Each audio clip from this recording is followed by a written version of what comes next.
Hello बच्चों, स्वागत है साइंस कंजुगेट में। फिर हाजिर हैं एक और नई बीआईपी कॉन्सेप्ट के साथ, जिसमें एक अच्छा सा बीआईपी कॉन्सेप्ट है जो बेसिकली टीचर एमजीएच तक ही इसको निपटा देते हैं, लेकिन उसके आगे भी ये पोटेंशियल एनर्जी होती है। दो तरीके की मैकेनिकल एनर्जी 9th में दी गई है, एक पोटेंशियल एनर्जी और एक kinetic energy. Kinetic energy next video में, पोटेंशियल एनर्जी इसको डेप्थ में पढ़ेंगे कि एमजीएच ही नहीं होता पोटेंशियल एनर्जी, ऑल अबाउट चीजें भी होती है। अब पोटेंशियल एनर्जी का मतलब, तो पहले उससे टाइप्स देखते हैं। एक gravitational potential energy, elastic potential energy. एक रखावट के हिसाब से कि वो रखी कितनी हाइट पर है ग्रेविटी की से, और इलास्टिक जो होती है बनावट, इसकी बनावट क्या। तो देखते हैं पहले ग्रेविटेशनल पोटेंशियल एनर्जी। बेसिकली जैसे कोई ऑब्जेक्ट यहां रखा है इस हाइट पर, इसको बोला मैंने h, या बेसिकली इसको h1 बोल देते हैं, और कोई ऑब्जेक्ट इस हाइट पर रखा है, इसको बोल देते हैं हम h2। अब सिंपल एक फॉर्मूला होता है पोटेंशियल एनर्जी mgh। अब ये क्यों पढ़ा ये तो अभी देखेंगे। तो इस h1 हाइट पर पोटेंशियल एनर्जी जो होगी वो कम होगी। ऐसा क्यों देखेंगे। यानी ग्रेविटेशनल पोटेंशियल एनर्जी जो पोजीशन और लोकेशन पर पजेस्ड हो, पोजीशन और लोकेशन पर पजेस्ड हो, उसकी रखावट कैसे रखा हुआ है, नीचे है ऊपर है, ग्रेविटी से कितना दूर है, ग्राउंड से ऊपर है, ठीक है, ग्राउंड पर है, तो उस हिसाब से जो एनर्जी होती है वो पोटेंशियल एनर्जी है। उसके लोकेशन के हिसाब से जो एनर्जी होती है वो ग्रेविटेशनल पोटेंशियल एनर्जी होती है। जैसे ये कोई ऑब्जेक्ट m मास का इस h1 हाइट पर रखा और ये h2 हाइट पर रखा। जब अगर ये ऑब्जेक्ट गिरता है तो ये अपने सराउंडिंग कुछ चेंज लाएगा। इसके अंदर जो एयर मॉलिक्यूल्स होंगे आसपास के, वो कुछ चेंज में आएंगे, इसके एयर मॉलिक्यूल डिस्प्लेस करेंगे। यानी कि इसने क्या लगाया, इन एयर मॉलिक्यूल्स पर फोर्स लगाया, और फोर्स जब लगाया तो ये एयर मॉलिक्यूल क्या होने लगे, डिस्प्लेस। तो फोर्स मल्टीप्लाई डिस्प्लेस क्या किया इसने, वर्क किया। अब ये वर्क इस पे आया कहाँ, ये तो बस रखा हुआ था, कह सकते हैं रेस्ट में था। तो सिंपल ये रेस्ट में, ये इस पर वर्क जब आया, जब हम इसको नीचे से ऊपर ले गए, यानी कि हमने उसमें वर्क इम्पार्ट किया, अपना वर्क अपना एक इम्पोर्ट डाला उसमें, अपना वर्क डाला जब हम उसको नीचे से ऊपर रख गए उस h1 हाइट पर। यानी कि इसमें जो हमारा वर्क डन था, यानी कि हमारा मतलब किसी बॉडी का जो उसे ऊपर लेके गया वो स्टोर्ड हो गया। और जब स्टोर्ड हो गया तो स्टोर्ड किसकी फॉर्म में हुआ, पोटेंशियल एनर्जी की फॉर्म में स्टोर्ड हुआ। और पोटेंशियल एनर्जी जो होती है वो इनविजिबल होती है, दिखती नहीं है, महसूस की जा सकती है, दिखती नहीं। बहुत कॉन्सेप्ट से हम बात करने वाले हैं।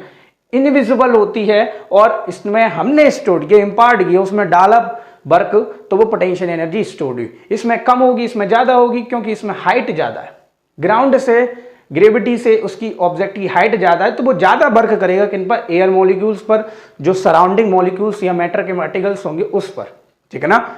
और जब F इंटू एस करेगा तो ज्यादा वर्क इधर करेगा, यानी कि इस पर m ने इस h2 हाइट पर ज्यादा वर्क किया ग्रेटर देन h1। यानी कि हमें यह पता चल गया कि ग्रेविटेशनल पोटेंशियल एनर्जी कहीं ना कहीं ग्रेविटी पर डिपेंड कर रही है और हाइट पर डिपेंड कर रही है। बात समझ में आया। फॉर्मूला अभी देखेंगे इसका कैसे बनेगा।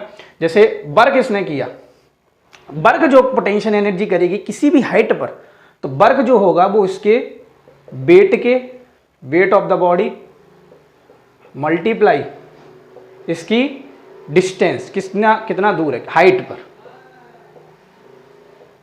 ये वर्क इक्वल होगा। यानी कि वेट ऑफ द बॉडी कितना होता है, mg।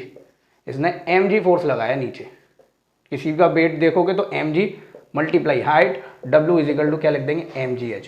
और जो w था वो किसके फॉर्म में स्टोर्ड हुआ, पोटेंशियल एनर्जी।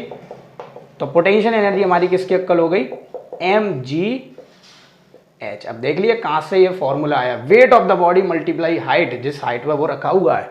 यानी कि पोटेंशियल एनर्जी एक अच्छा कॉन्सेप्ट है जो इनविजिबल है, मतलब दिखता नहीं है, तो सिंपल टीचर निकाल देते हैं mgh की फॉर्म में, ठीक है ना। It is not about mgh। अब यहां से इतनी चीज समझ गए, एक फॉर्मूला और आ जाता है, जैसे चेंज इन पोटेंशियल एनर्जी या total work done, change in potential energy. अब ये हाइट कहाँ थी, h1 पे थी, तो इसका जो वर्क हुआ W2 और इसका जो वर्क हुआ W1, यानी कि यह इसकी बोल देते हैं final potential energy final potential energy minus initial potential energy, ठीक है ना। कुछ न्यूमेरिकल में मिल जाएगा। फाइनल पोटेंशियल मतलब mgh2 बड़ी वाली हाइट माइनस mgh1, ये क्या है, चेंज इन पोटेंशियल एनर्जी। ये चेंज का साइन होता है डेल्टा के, ठीक है। Delta P E is equal to mgh2 minus mgh1, मतलब final potential energy minus initial potential energy. इसी चेंज इन पोटेंशियल एनर्जी को टोटल या नेट वर्क डन कह देते हैं। क्या कह देते हैं, नेट वर्क डन। इंपॉर्टेंट है, इतनी चीज आपको समझ में आई।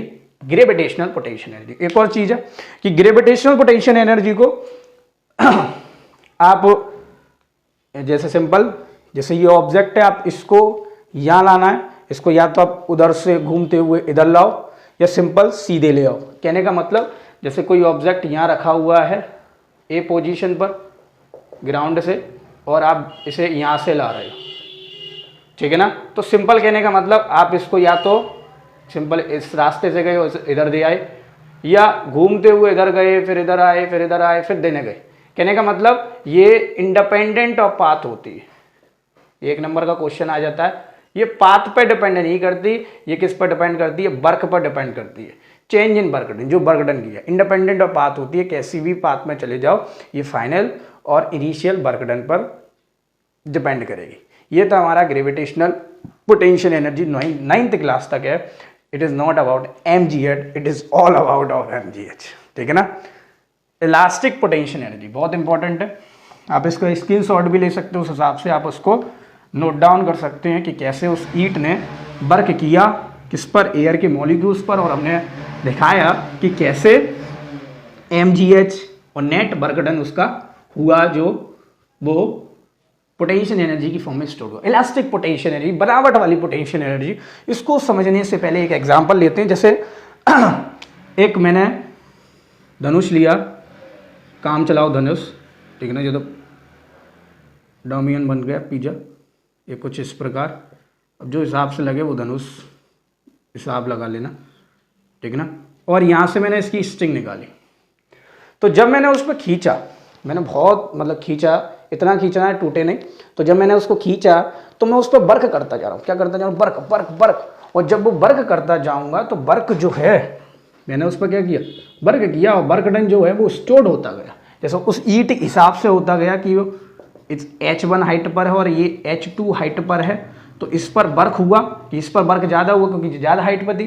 तो ऐसे ही मैंने इसको ज़्यादा स्ट्रेच किया तो इस पर ज़्यादा वर्क डन किया, और वो वर्क डन स्टोर्ड हुआ किसकी फॉर्म में, इलास्टिक पोटेंशियल एनर्जी, ठीक है ना। किसकी फॉर्म में स्टोर्ड हुआ, मैंने उसको खींचा और ये किसकी फॉर्म में स्टोर्ड हुआ, इलास्टिक पोटेंशियल एनर्जी। और वो स्ट्रिंग थी, वो ज़्यादा वेलोसिटी से आगे कवर हुई। यानी कि एक और समझ सकते हैं, इतना नहीं समझ में आया। जैसे आपने उस स्प्रिंग को देखा होगा, आप स्प्रिंग को क्या करो, दबाओ, कंप्रेस करो। तो जब उसको कंप्रेस करोगे, कुछ देर बाद छोड़ोगे तो एकदम रिलीज होती है। तो वो वर्क आया कहाँ से, रिलीज होने की उस पर वो एनर्जी आई कहाँ से, वो एनर्जी हमने उसको दी, इम्पार्ट कराई, पहुंचाई, किसकी फॉर्म में, इलास्टिक पोटेंशियल एनर्जी की फॉर्म में। वो उसमें स्टोर्ड हुई, और जब इलास्टिक पोटेंशियल एनर्जी की फॉर्म में स्टोर्ड हुई तो वो उस पर रिलीज हुई। आप कम करो तो वो कम रिलीज होगी, आप ज़्यादा करो तो वो ज़्यादा रिलीज होगी। कहने का मतलब सिंपल है कि आप ज़्यादा उस पर वर्क डन करोगे तो उसका ज़्यादा पोटेंशियल एनर्जी दिखेगी या हमें विजुअल होगी, ठीक है ना, महसूस कर सकेगी। इतनी चीज समझिए, यहाँ तो आपको पोटेंशियल एनर्जी बिल्कुल आपको दिख पा रही होगी, समझ पा रहे होगे कि कैसे इलेक्ट्रिक पोटेंशियल एनर्जी, वो इलास्टिक पोटेंशियल एनर्जी, एक और होती है इलेक्ट्रोस्टैटिक पोटेंशियल एनर्जी, वो यहाँ नहीं, 11th-12th में है। इलास्टिक पोटेंशियल एनर्जी में हमने उस पर स्ट्रिंग पर या स्प्रिंग पर वर्क किया, वर्क करने के बाद वो कंप्रेस्ड हुई, फिर एकदम रिलीज हुई, ठीक है ना। कुछ इस प्रकार शेप होगी उसकी, ठीक है ना। सिंपल, जब मैंने क्या किया, उस पर वर्क किया, और जब मैंने वो रिलीज होगी तो वो थोड़ा सा दूर हो जाएगी, ठीक है ना। अब ये दूर हुई, ये दूर क्यों हुई, क्योंकि उसमें जो वर्क आपने डाला था वो वर्क रिलीज हुआ in the form of elastic potential energy, और उसकी बनावट दोबारा वही स्टेट में आ गई जैसे पहले थी। यानी कि पोटेंशियल एनर्जी हम यहां से ये समझे, ये एक इनविजिबल एनर्जी होती है जो किसी ऑब्जेक्ट पर या किसी ऑब्जेक्ट में स्टोर्ड होती है, ठीक है ना। ठीक, हम उस पर वर्क करेंगे वो स्टोर हो जाएगी। ग्रेविटेशनल पोटेंशियल एनर्जी और इलास्टिक पोटेंशियल एनर्जी मेरे हिसाब से आपको बिल्कुल कॉन्सेप्ट से डेप्थ से समझ में आया होगा।